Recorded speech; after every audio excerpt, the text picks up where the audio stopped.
Hello, everyone. Thank you for your patience and welcome to our global read for this month. We are so excited to have Jennifer Bailey with us, and in a few minutes you'll learn more about Jennifer and her work, but most particularly her book.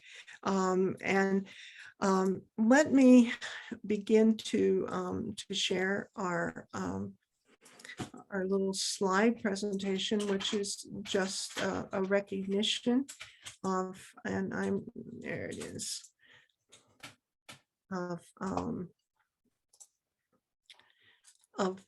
today's event.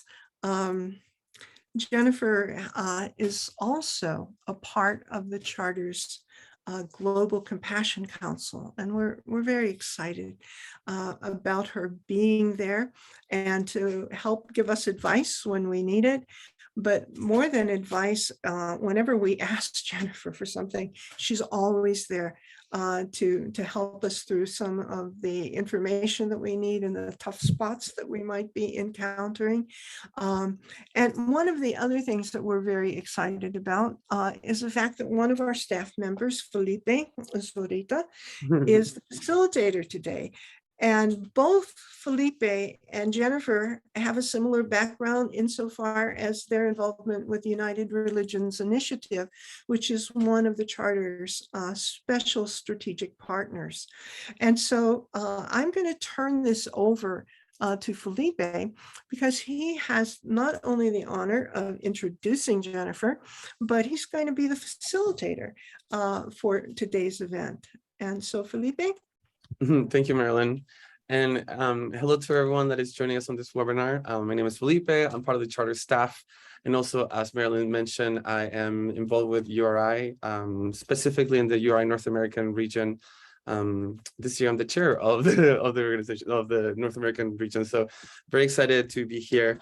Jennifer, I don't know if you remember, but we met back in 2018 at the Reimagine Interfaith Conference in DC.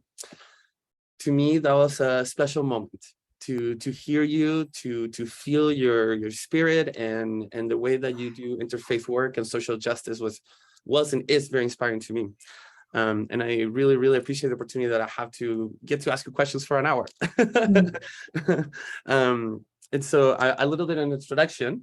Reverend Jennifer Bailey is an ordained minister, public theologian, and national leader in the multi-faith movement for justice.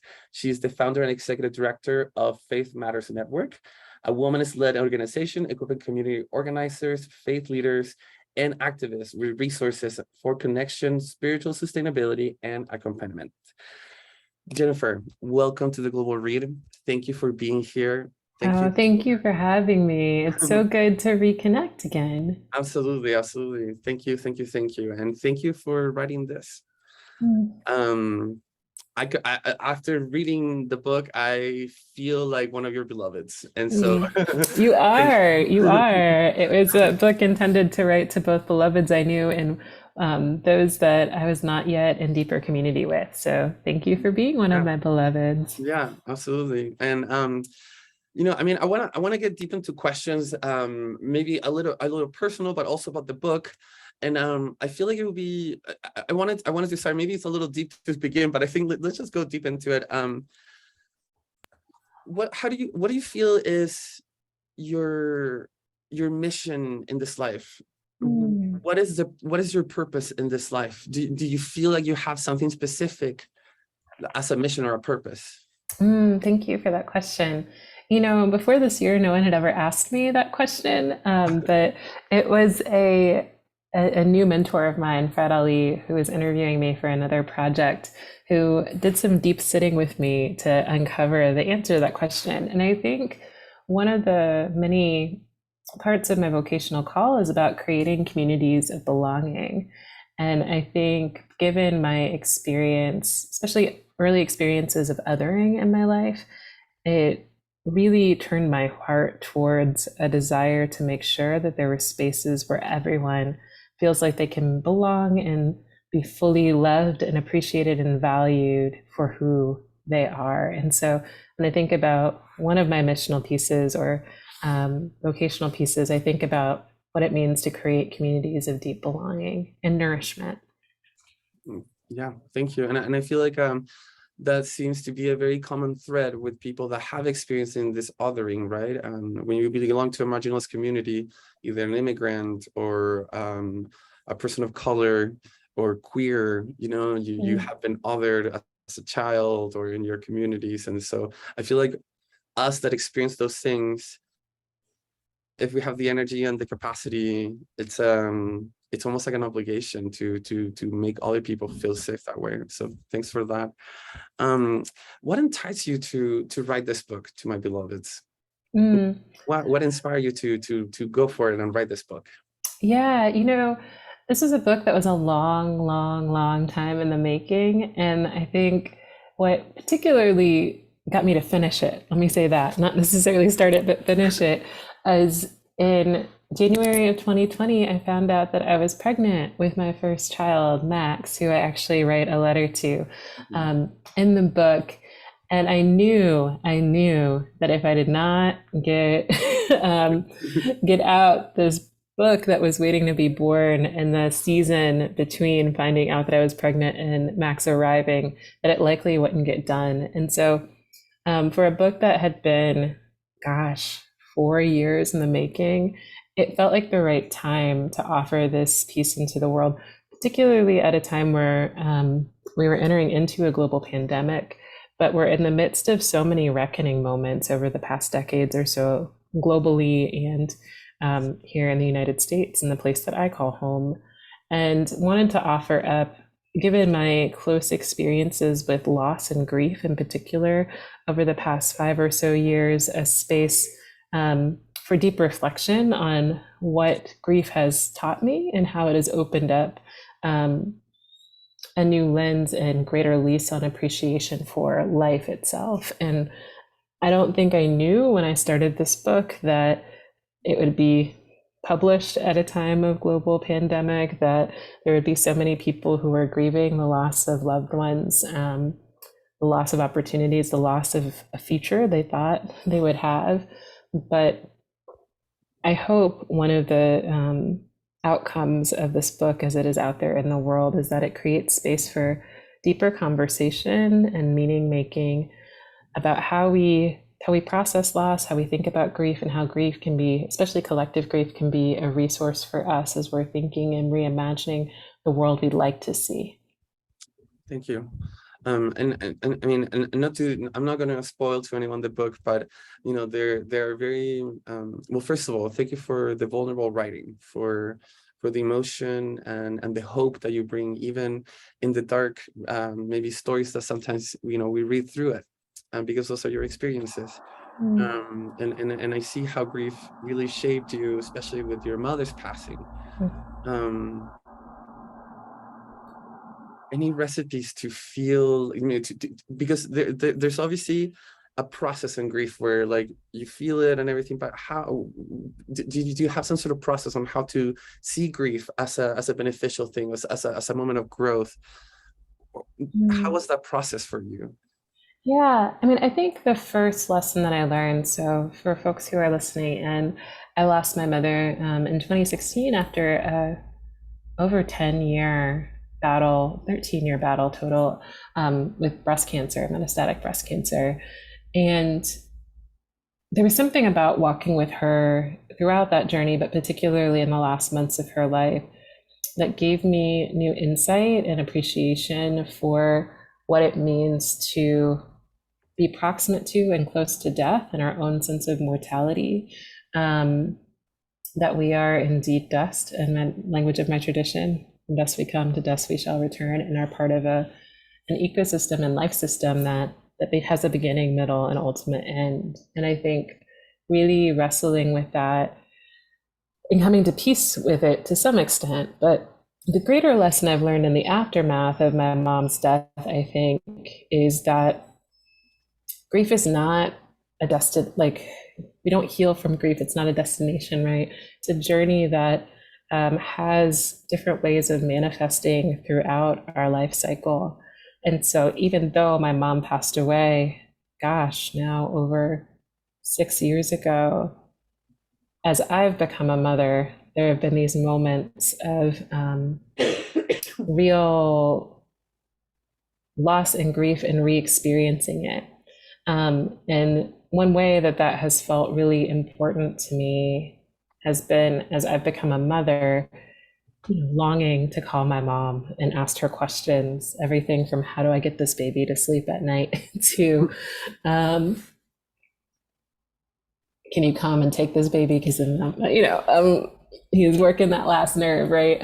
And so I say all that is that to say that there's something about the experience of grief that fundamentally reshapes our hearts and that none of us are immune to. But I also believe that it is the experience of collective grief, particularly at a moment of deep disruption and uncovering and monumental change, some of which feels insurmountable, if not terrifying. Sitting in that collective grief is a way of remembering that we're not alone. And I think one of the greatest outcomes of this moment of pandemic, because we know the pandemic is not over yet, right? Yeah. That is just how deeply lonely and isolated folks felt and have felt, both in lockdown, but we see demographic shifts even prior to the pandemic around increased isolation and loneliness. And so one of the opportunities that collective grief affords us is remembering that we are part of a community, that we don't experience or hold this grief alone, but there are others who are journeying with and walking with us. And that feels like a lesson that I want to continue to hold dear to me. And there's something about experiencing loss and grief collectively, reminded by, there's a psalm in the holy text of my tradition, the Bible, that talks about turning your mourning into dancing. But there's something about the experience of being held in community that allows you to transmute your pain into something else. That something else sometimes looks like joy, sometimes looks like release, sometimes looks like relief. It can look like a lot of different things. But there's something about that experience that reminds us of the interconnectedness of all people and all things, that at a time that would have you believe that we're in a period of isolation and division, helps invite us back into a different headspace. Beautiful. And I feel very much like matches with your purpose, as you mentioned before, creating that space, creating that safety. Thank you. About that, I'm sure that writing a book during pandemic with isolation and everything, and then also the many issues that were very visible, when it comes to racism and police brutality and the way that systems are sustaining white supremacy, and every system that we have been raised in, given path to sort of like this new renaissance that you're mentioning, right? Like we're rediscovering things, we're trying to change narrative of things and understanding where this are coming from. Was there a reason or process of why you chose to write this book as letters? Sure. It's dedicated to different, almost like different persons, and then also sign almost as different identities, Could you expand more on that, please? I'm so glad you caught that I signed as a different identity in each letter. I think so often in our lives we are cast into the world as one particular part of ourselves. And so for me, over the last 8 years, it has been primarily as Reverend Jen, which is something I hold very dear and deep, and a huge responsibility as a clergywoman in the African Methodist Episcopal Church. And there are ways that identity can stifle, and I mean that, or prevents people from being able to see the totality of who I am. Because yes, I am Reverend Jen, and I'm honored to be able to walk with people in my life as that identity. But I'm also like a sister friend, and I'm also my husband's boo, right? I'm also Max's mom. I'm also a woman who loves to eat.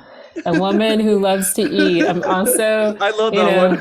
Yeah, an auntie in training, right? I'm also and I think that speaks to the way in which all of us hold these multitude of identities, right? and not, and I guess I'm striving in my life to not be to be more and less or, right? Absolutely. In the way that we sometimes get called to bifurcate our identities in such a way that it doesn't allow the fullness and totality of who we are to speak. And so I found that letter writing to be in the great tradition of my tradition. So, half of the text that we often call the New Testament is letters or epistles, right? In writing letters, I had the opportunity to tap into parts of myself and these identities and be honest in a way that sometimes essay writing doesn't give me access to. Certainly sermon writing doesn't always give me access to. And so that is to say, I found that being able to write letters let me tap into a deeper place within myself and allowed me to be honest because I could inhabit the truth of the words that I was trying to communicate and be less worried about the particular identity people were expecting me to show up as in this space.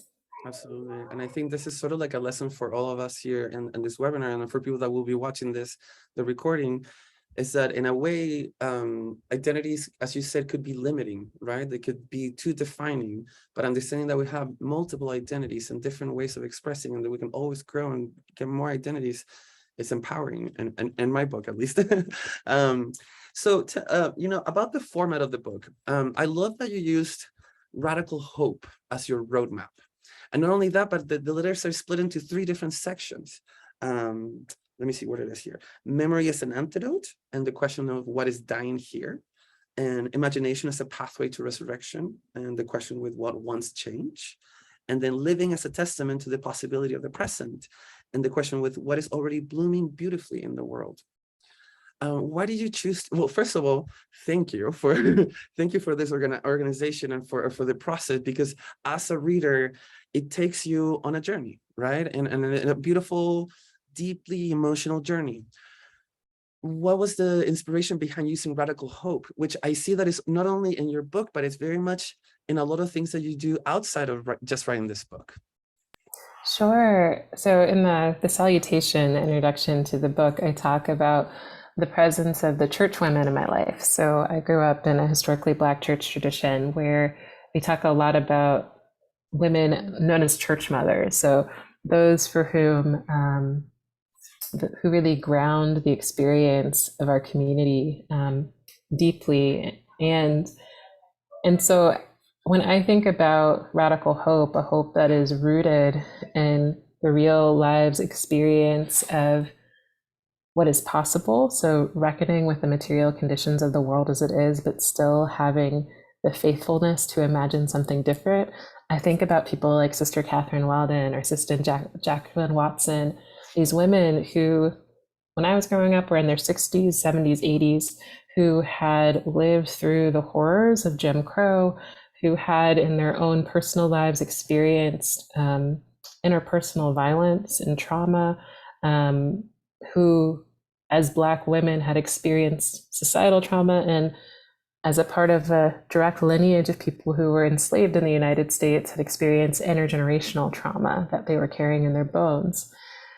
Yet, despite the material conditions and systems that were not designed for their flourishing, they had the audacity to really instill in me and my friends and generations of young people, young Black people in particular, a vision of imagination, of hope, that despite what the world might say about us, they breathed life into us. They were the ones who taught me that, a cardboard box can be a box, or it can be a spaceship, or it can be a car, right? To expand the eyes of my heart and imagination to something bigger. And so when I think about the offering of a hope that is indeed radical, that is not just sort of a sense of flimsy optimism, but one that's grounded, I think of them. And many of us can recall within our lives people or places or communities that helped ground us, who showed and displayed through their very lived beings a sense of resilience and a sense of hope that there is something outside of the current reality we have, and that we can play a part, an active part in helping co-create that world that we want to see. Thank you. And with that, could you tell us a little bit about womanism and this, the system that you promote so much on Faith Matters Network and with the book as well? Sure, absolutely. So I like to say that I am so lucky to be in the lineage of womanists, theologians, and ethicists like the late Reverend Katie Cannon and Emily Towns, Black women, theologians, and ethicists who have approached this systemic way of thinking about the world called womanism, which places at the center of its method the lived experiences of Black women, and in particular, the way in which it considers the intersecting factors of racism, classism, sexism, heterosexism as part of its core understanding. In her definition of womanism, Alice Walker says that womanist is the feminist as purple is the lavender, right? It's a deeper shade of purple that is very much embodied and experienced by the particularities of what it means to be pushed to the margins, to be maligned, but still see something different. I have another mentor who says that Black women have never had a vision of liberation that wasn't inclusive of everyone, because we know that if we get ourselves free, right, we're getting everybody free, right? And so that isn't to say, and I say this in the book, that I place all of my elders on such a pedestal, right? I say this pretty early on in the salutation that while the church mothers, who I think would never have called themselves womanists because, they didn't go and get the fancy degrees I got, but whose very lived experience and embodied womanist ethics and values to me, were, such formative people in my life, they sometimes got it wrong, right? They sometimes, and that was part of the beautiful modeling, right? Their theology was not life-giving, but life-taking in the way that they approached it. They could be judgy, and sometimes they could be mean, right? But that was experiencing that alongside the life-giving forces that they gave to me, gave me permission in my life to embrace my full humanity, warts and all. And literally, I have a wart on my finger, so literally warts and all, but that all of it is beautiful, and perfection is not what we should aspire for so much as authenticity to ourselves and to our community and to that greater power that I call God, that some call spirit, but I like to think of primarily as love. Thank you. And I mean, I myself, as a person, as a queer person, owe it to Black trans women for the progress that has happened not only in this country but in the world, and it's true. It's so true, and it's so powerful. You were just talking about God as this power. What is, to you, what is the definition of God? Yeah, I think God above all else is love, right? That God, as I understand her at this period of my life, is that connective tissue that connects all things, that is grounded in and shows up most often for me in the form of my community. That God is that which is greater than myself, and that which is greater than myself is love, is community. I also am a part of a Christian tradition that has a very particular way of thinking about God as triune, right? So God creator, God spirit, God and the personhood of Jesus. What I love about the vision of the Trinity is that God is always in relationship, that God is not singular, but is one that is connected. And so that feels true to me. If you ask me 5 years from now, I might have a different answer. If you asked me 5 years ago, I would have had a different answer. But in the reality of where I'm sitting today on September 14th, 2022, that is who God is in my life. Thank you. Thank you. Yeah, how important it is to even just understand, like, what is the definition of God in my head? What am I thinking what God is, and how do I perceive God? One of I feel very identified with the letters that you wrote to all these people, and also your point of view. I think that as millennials, we share this generational commonality of, like, facing new technologies, and as you were saying on the book, that we wrote the maps, but then we have Gen Z that is sort of like the builders. Can you expand a little bit more on that? How this generational game is going to shape the next generation, and what goes on with this existence, or what you think? Yeah, sure. And so I'll answer that in a couple of ways. One, just in sort of my analysis, I'll talk a little bit about how that shows up in my work at Faith Matters Network, because I see a question in the chat around that. And I also want to speak to, there was a question in the chat about the connection of grief to trauma, personal, collective, and intergenerational, because I think we're asking a lot of questions that I think feel important and connected to this question of generations and generational roles. Y'all, millennials are getting old. Not old, right? But I often joke, I turned 35 last month, and am now beginning to pivot towards middle age. And the only institution where I will be seen as a young person until I'm 45 is my church, right? Because the average age is 60 at my local church. But when I think about the offerings of that generation of millennials, many of them were born between, depending on where you draw the lines, 1980 and 1996. Some of the defining characteristics of our young adulthood were very much around having, for some of us, a childhood that was characterized by a sense of abundance. Like, I don't have a conscious memory of the Cold War, right? Like, there's a sense of, perhaps what we learned later was a false sense of safety in the world. And I'm speaking very much from a North American US context. And so I want to be clear about that, because I know that that is a statement of privilege. And let me also say, from a middle class in the US, because I also have plenty of folks in my life and family who hadn't experienced safety ever. But it was also a period in my young adulthood of being marked by institutional decline all over the place. My first week of high school was September 11th. My last year of college was during the 2008 financial crisis.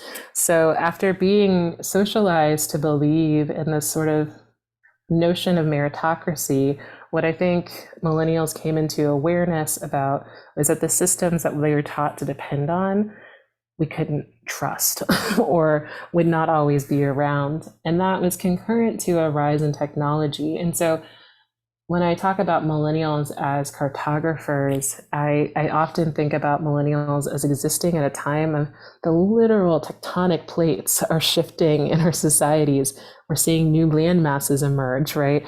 Things that we thought would be solid are collapsing. And so I think of us very much as those cartographers, those map makers who are trying to make sense of the emergent landscape.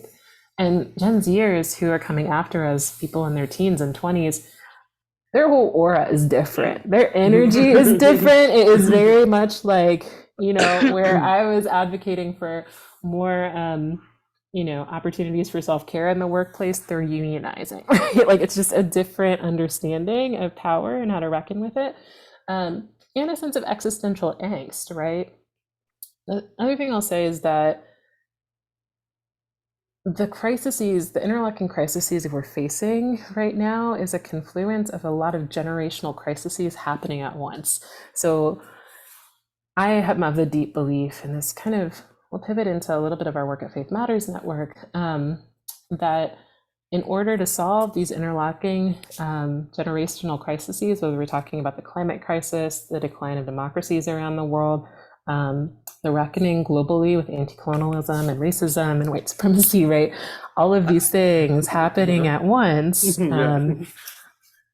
financial collapse. There's just all these things happening at once. It's gonna require the genius and wisdom of people of all different ages and levels of experience. And so I know I found myself often yearning in these times to sit the language of my traditions, at the feet of senior saints, those who've seen some things before and have experienced life differently, and who have the gift that comes with longevity and time, and playground prophets, whether that be Gen Zers or, I'm raising a generation Alpha, right? Like my baby just turned 2 yesterday, and he is a teacher for me, right? Thank you. And so part of our work at Faith Matters Network, which is a womanist-led organization focused on social and personal transformation, is that we think a lot in terms of 3 core values, and increasingly have been thinking about ourselves as an intergenerational community dedicated to these 3 core values, which are connection, spiritual sustainability, and accompaniment. So we understand and primarily work with those who are on the front lines of social change, activists, faith leaders, community organizers, who are really experiencing in their immediate day-to-day lives the challenges that we're up against in local communities, whether that be access to healthy water and food, to folks who are working on larger structural issues around migration, immigration reform, you name it. What we know is that folks who are often in that front line of care for others, those healers, social healers in the world, very often don't invest enough in themselves or their well-being. We know there are higher rates of addiction, of mental health disorders, from the studies, health disorders, so stress-related disease that shows up in these communities.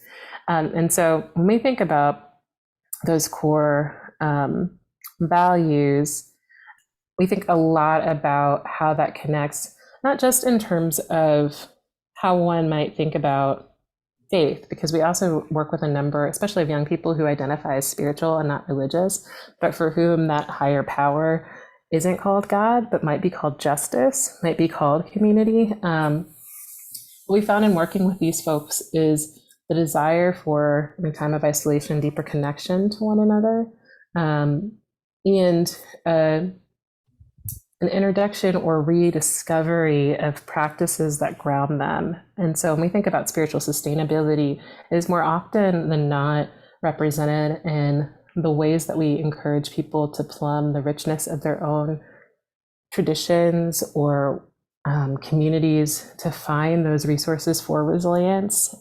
Sometimes that looks like, in my own journey, that looks like song, because I find, the text of my tradition, the Bible, to be difficult sometimes to wrestle with, and problematic in a lot of ways. Sometimes that looks like people pulling on a variety of different traditions and exploring hybridity, whether that looks like contemplative practices across a wide variety of traditions, meditation, mindfulness, embodied practices, however that manifests, and encouraging folks to find those resources for themselves and walking with them. And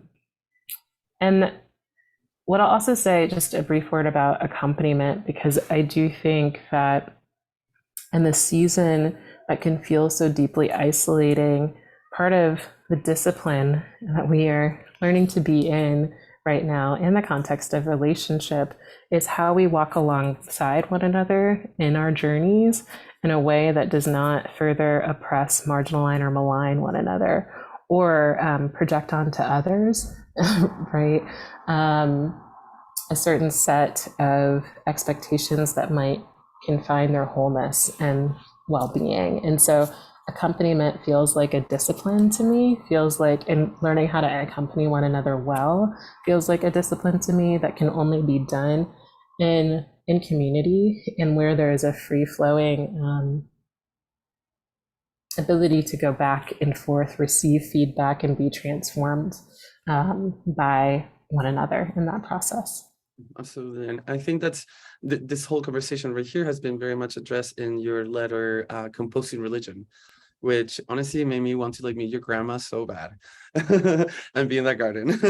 But and that's a question that also popped in the chat. And thank you for everyone that is asking questions. We will be trying to answer all of them as we keep going with the webinar. We have seen a big shift, especially in our generation, of people leaving religion or going and are identifying as spiritual, non-religious. And how do you see the future of churches or religion, and also related to interfaith or multi-faith work, which we're both involved in? Yeah, sure. Oh, there's so many hypotheses out there about what's happening in this moment of disaffiliation, right? I would argue that what we're seeing is a moment of realignment and remaking, right? And at least in the Christian tradition of which I'm a part of, every 500 years or so, we're rife for reformation.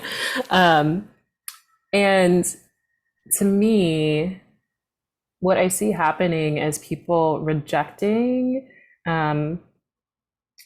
some of the forms and structures that have not served them, or that have become so deeply politicized against their core values, especially young people, that they don't see congregations as a space where they can bring the fullness of themselves, or a fear that they might be judged in such a way. I mean, we can't dismiss the fact that for many people are wrestling with spiritual and religious trauma in these contexts, particularly, I think about my kindred who are members of the LGBTQ community, right? Like there's a lot in institutional religion that can be difficult to reckon with. And sometimes for the sake of folks' own personal safety, they leave. Sometimes it's the theology that they disagree with strongly.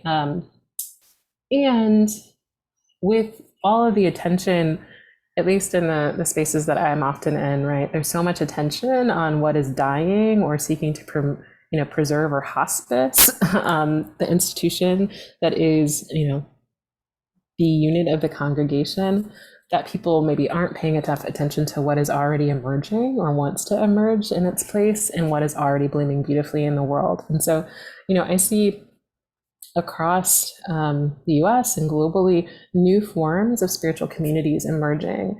I think in some cases, folks who are disaffiliating are rejecting sort of a theistic mindset in the world. But more often than not, and I see this in movement communities often, people are seeking to go back and recover parts of their lineage spiritually that have been forgotten. And so there are very few organizers in my community that I know, community organizers who don't have an altar at home, right? Who haven't started to recover sort of pre-Christian African traditional religions as part of their spiritual practice. See it happening with, friends in the Latinx community, right? Like there's just ways in which people are, I think, openly embracing hybridity in a different sort of way. But that's not new either, right? When we look at throughout the course of history, I'm married to a religious studies scholar, so he would tell me that in medieval China, when Buddhism was traveling from India into China, there were transmissions that were happening in ways in which people were exploring and embracing hybridity in a different way, right? And so there's this notion that there's nothing new under the sun, just new ways of engaging with it, new sets of conditions for folks to be encountering it. And so I imagine over the next 10, 15, 20, 50, 100 years, there will always be congregations. There will always be, in my mind, spaces where people gather on a weekly, monthly, daily basis to do and practice ritual and life together, physical spaces to do that. And sometimes that will look like a traditional temple or synagogue or mosque or church. In other cases, it might be at a bookstore, it might be at a bar, it might be at, it might be in nature. I just met a chaplain, an eco chaplain this past weekend. There's a church in the woods, right? That's all about being and communing in nature. And so folks are going to continue to thirst for and yearn for answers and ways of making meaning of their lives and community. And it just might not look the way that it did. And I'm far enough along in my journey now that I can't predict necessarily what it's going to look like outside of what we see happening, right? But I think people are going to continue yearning for that space of connection and connectivity. Absolutely. Thank you for that. And, not only that community accompaniment that you were talking about, but also as far as like a spiritual practice, almost like a contemplative practice. Do you have a contemplative practice that you like doing more than others, or? Let me tell y'all, the past 2 years with this little human in my life, there's not been a whole lot of space for contemplative practice. Except for that I like intentionally carve aside, right? So, for me, my contemplative practice often looks like breath work, centering and prayer. We was at a retreat this past weekend where we were talking about bending and suspending time, and what that could mean, right? Even when we don't have the availability of doing like a week-long meditation retreat or a silent retreat, what does it look like to spend and incorporate as part of our routine and discipline 5 minutes of silence as a way to center oneself and connect to the divine? I found most often that space to be still and be quiet with myself to be increasingly fleeting in my life, given the circumstances of being the parent of a young child. But when I do have that space, when I am able to read, my daily devotionals, when I am able to get quiet enough to just listen, is where Spirit opens up space for me to tend to or draws to my attention that which I need to be most mindful of in that moment. I'll also say a word for getting wild, though. There was a part of a webinar yesterday where we talked about there's space for the contemplative. There's also the space for an embodied wildness. So being able to get into one's body. For me, it's dancing to Beyonce, right? There's something that about the act of inviting a particular type of wildness and release and joy into our bodies, however that is expressed, and recognizing that people are differently abled, and so that might manifest differently for different people. But I think goes alongside the sort of quiet contemplative practice in my own journey, because my body will sometimes tell me things that even my head can't. So there's something of great importance about the stillness, but there's also something of great importance about the wildness to me, and the frenetic energy of dance that feels so important. Absolutely. Thank you. And this kind of answers a question that was asked by a person here in the audience. Says, can you speak to mindfulness in the midst of this current environment? And then following it says, are you familiar with the work of Ruth King, great grandmother Buddhist nun? What is your contemplative practice? I just asked you that, but the first part. I'm not, and I now feel shame that I don't know Ruth King's work, and I will certainly more growth opportunity. That's it. Yeah, well, no, I'm I got a new body of work to explore and journey with. It's interesting. So I mentioned my husband, who is a religious studies scholar and actually teaches a class on the history of mindfulness. So you would think, amazing. Okay. And contemporary mindfulness practices, I should say, usually US based. And, I'm struck by the way that term has been deployed over the past 20 years, both as an invitation for folks to go deeper into practice and be present with, the realities of their current condition and be present in a deep way. And I've also heard critiques of the so-called mindfulness boom that by only drawing people to the present and not considering the past or the future in that one of the critiques I've heard levied is that it can uphold systems of oppression, right? If we're not considering the totality. And so I'm just really excited to continue journeying. This is in the interfaith context with scholars and teachers who have a holistic way of thinking about mindfulness as part of a deeper practice that is engaged, that is rooted in a particular type of communal ethics around meditation and mindfulness practices that holds the complexity of our current times while also being present to both the past circumstances that led us to this place and the future. And so I wish I was more mindful. I wish I could, again, it's been hard for me these past 2 years to slow down enough to get quiet. And I think when I do,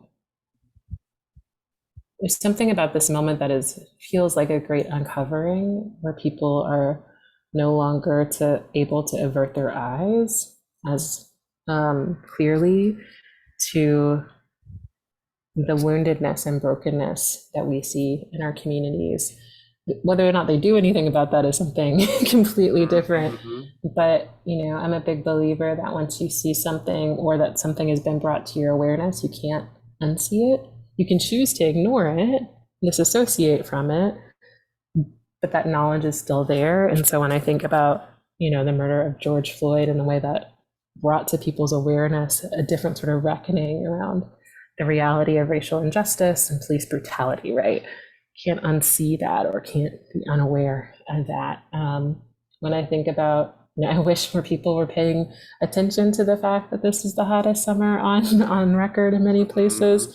And the meme I often see on social media is like, it's the hottest summer of our lives, but the coolest summer for the rest of our lives. Like, but there's something in this moment when we think about our relationship to Earth and all sentient beings that begins to shake us up. So yeah, there's a little bit wandering, and so I apologize. That was great. Yeah. Another question that was asked is, can you speak to how the broken heart is a blessing? It took me a while to get there. It really did, right? And there are some ways that I still don't always see brokenheartedness as a blessing, but in my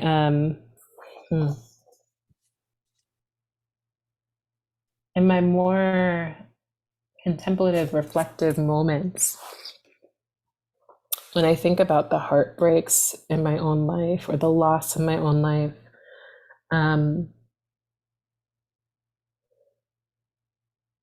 one of the things that brokenheartedness has brought to my attention is the depth of love that I have the capacity to carry and share with others. So when things break your heart, they remind you of, or at least let me say this, when things break my heart, they remind me of my own capacity to feel, to love, to be in love with others. I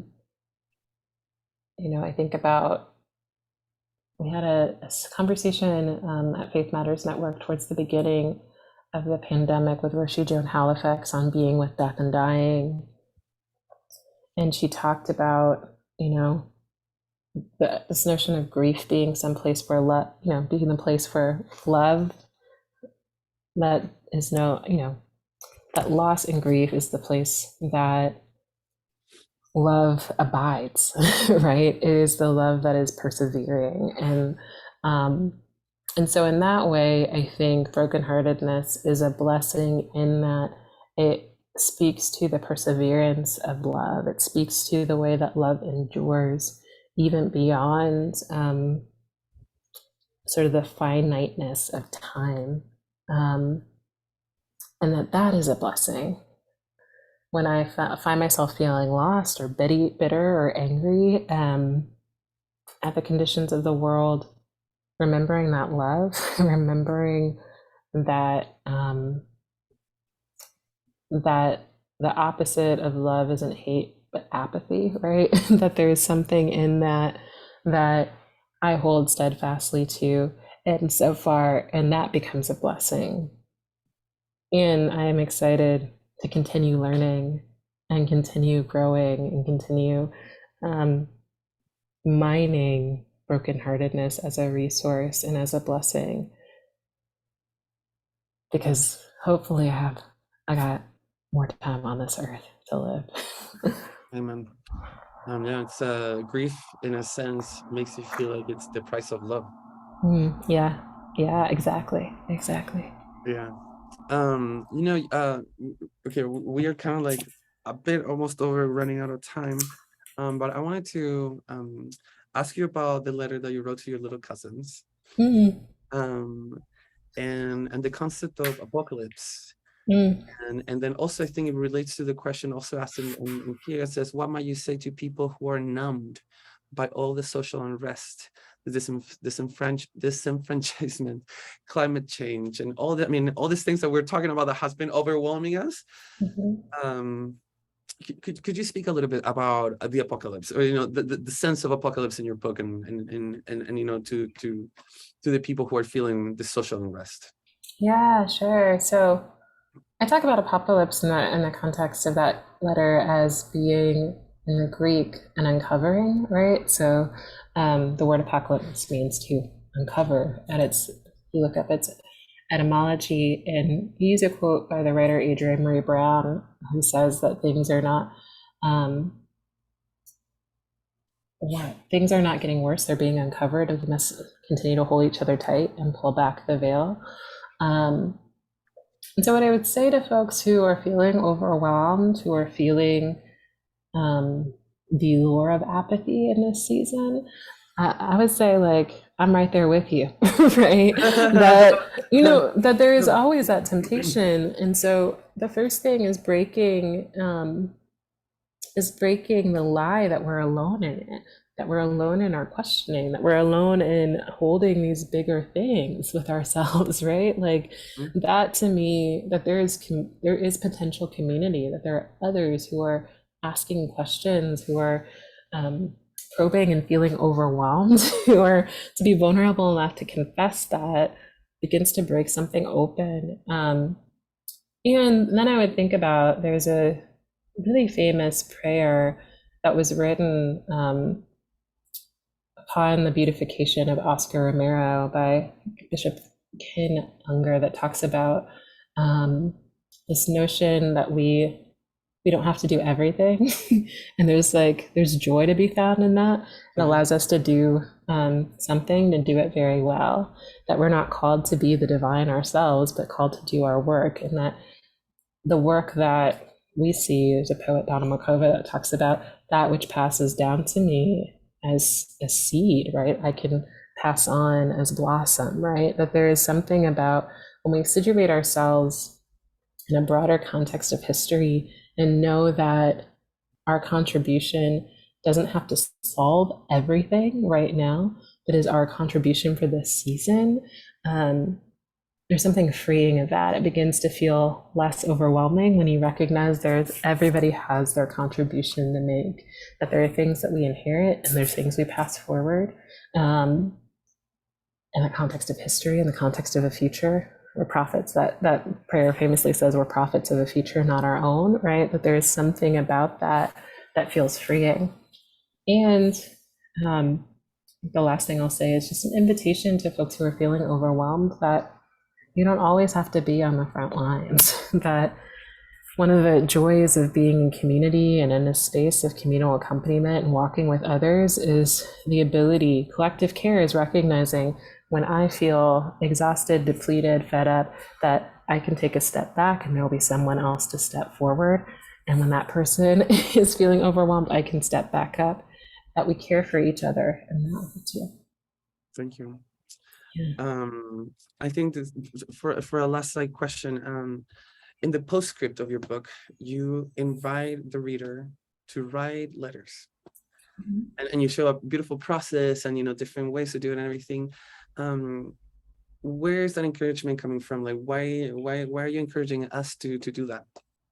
Yeah, because again, I think there's something about, I know it's like a lost art these days, but there's something about being able to put pen to paper and express oneself that feels freeing. So one prompt, maybe I'll leave you all with this prompt that I've used quite a bit over the last year, is to write a letter to yourself 30 years in the future about how you got through this moment. in human history? Who is with you? And what does the world look like on the other side in this time, right? And I think that being able to situate ourselves in a future, like assuming there's going to be a future, right? That presumes there's going to be a future, but sometimes it feels like there might not be, right? Yeah. I like to imagine myself, if I do that exercise, like 90 years in the future, that I might be writing from some ancestral plane looking back, right? It also opens up a space for us to creatively imagine or reimagine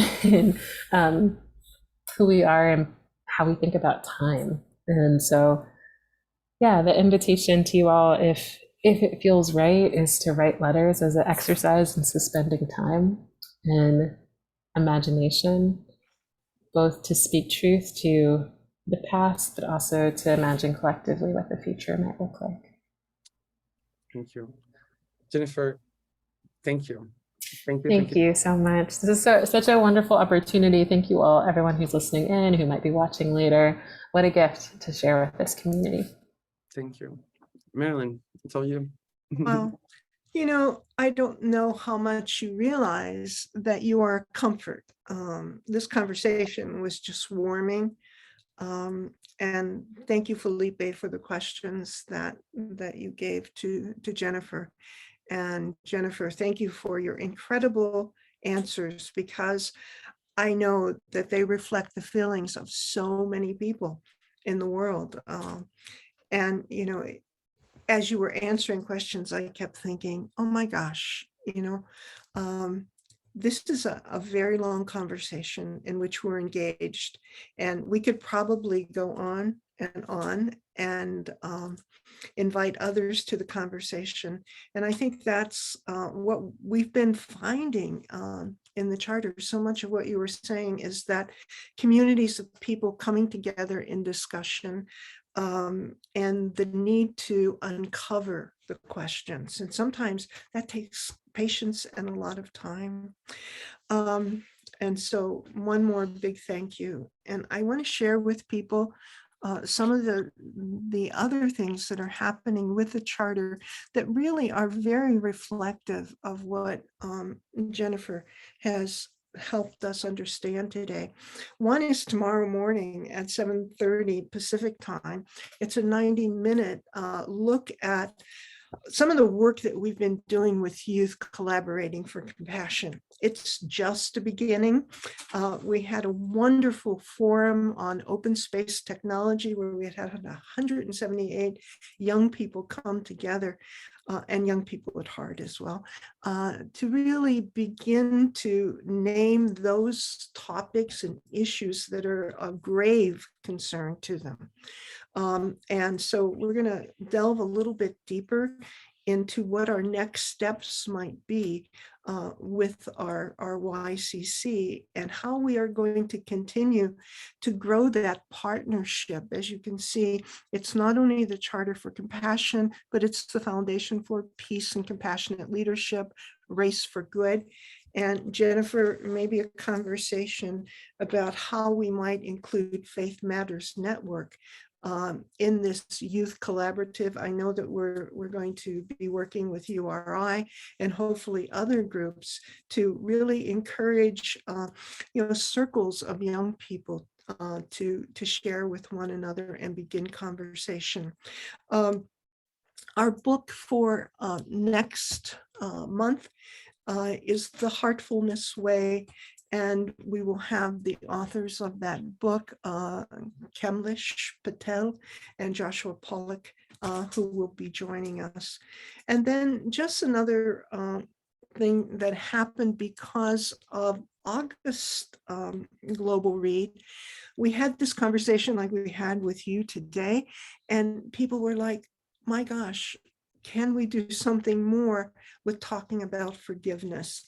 And so the book that we had was on forgiveness itself, and it was written by Marina Cantacuzino, who's the founder of the Forgiveness Project in the UK, and Dr. Messinor, who is from Afghanistan and is a psychologist. And our moderator for that was Andrea LeBlanc, who has been a wonderful volunteer for the charter for a number of years, but she's one of the founding people of the September 11th Families for a Peaceful Tomorrow.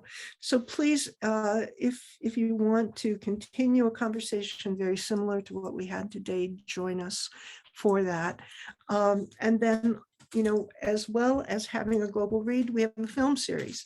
And so on September 21st, we have the film Gratitude Revealed.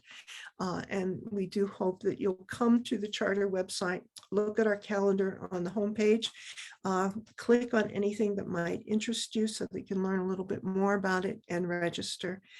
Thank you all for being here. And thank you so much, Jennifer and Felipe. Thank you so much. Thank you, Felipe. Thank you, Thank Charter, you for everything. Have a wonderful day, everyone. Thank you. Bye.